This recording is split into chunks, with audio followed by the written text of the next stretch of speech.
Hey guys, welcome back to my channel. I'll be reviewing Attack on Titan Season 3, Episode 2.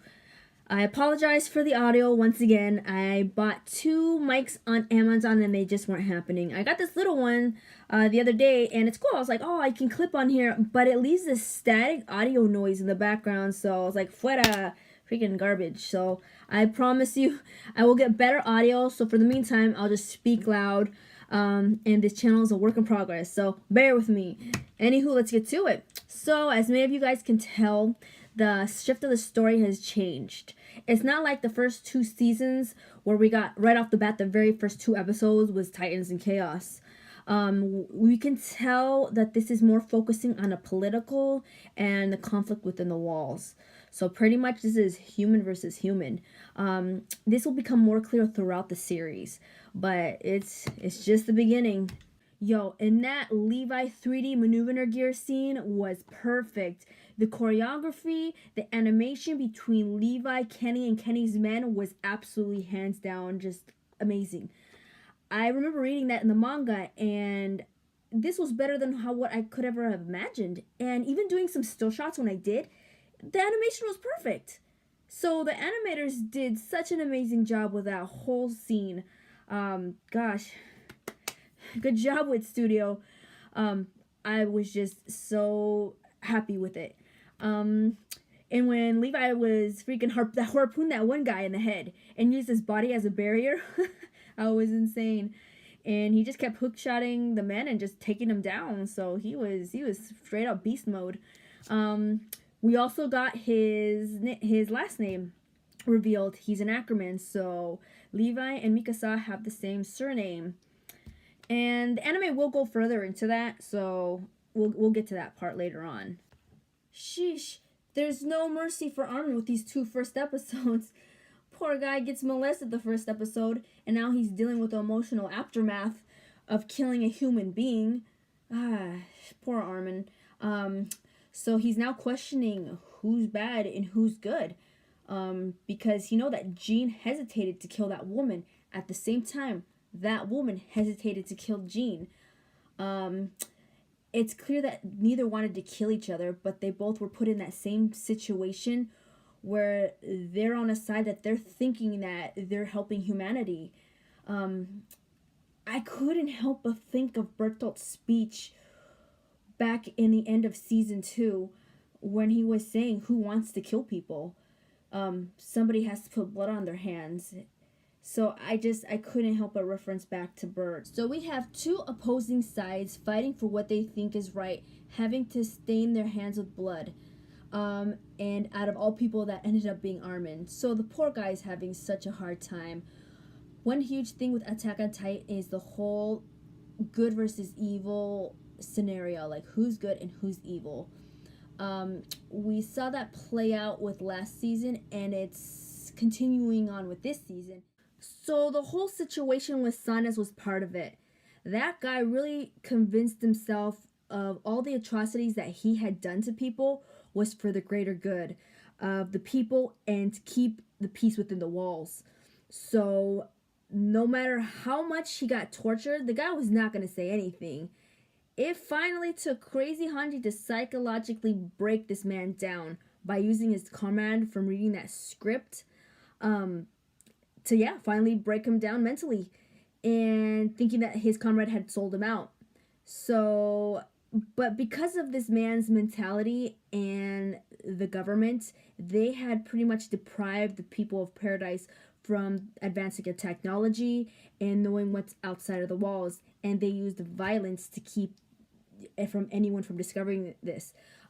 As we will find out with Erwin's father, we saw what had happened to Erwin's father, or part of it.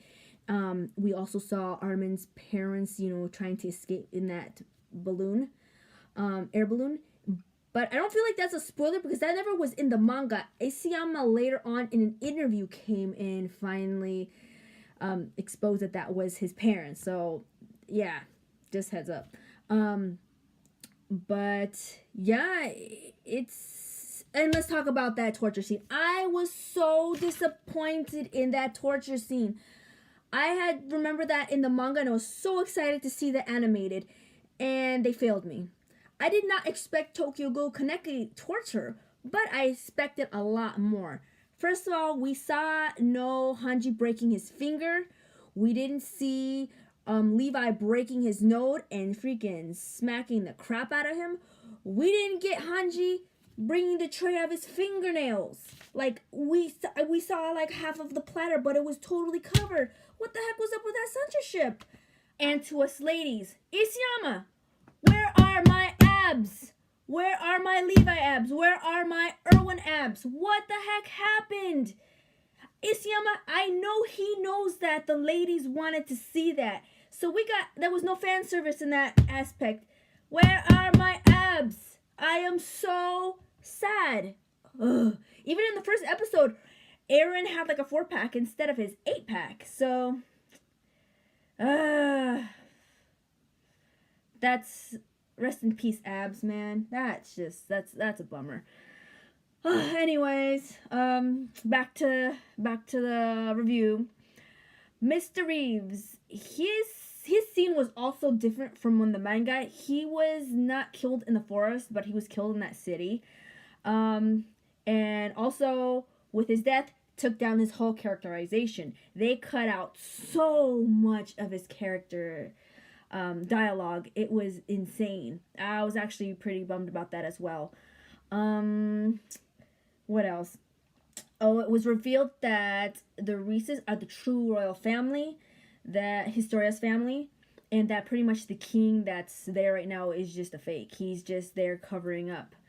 And once again, Eren is kidnapped for how many times? I'm losing count now. He constantly needs to be saved. So Eren's kidnapped once again. This season is just going so fast, and I'm kind of scared of what they're not gonna go back on. I'm not gonna lie, I'm starting to get worried for, of the pace. There's a lot of stuff that was just cut out that I was really looking forward to, and I don't know if they're gonna go back, to be honest. I think that they're just, I'm not gonna lie, to me the Uprising arc was a little dry. So I think he is taking a lot of the dialogue that he thinks it's unnecessary. But at the same time, he's taking a lot of characterization away from some of the characters. But I guess that's what he's needed. What's needed to be done. So I don't know. I'll see the next episode. I have a feeling that whole Historia father scene is going to be different from the manga as well.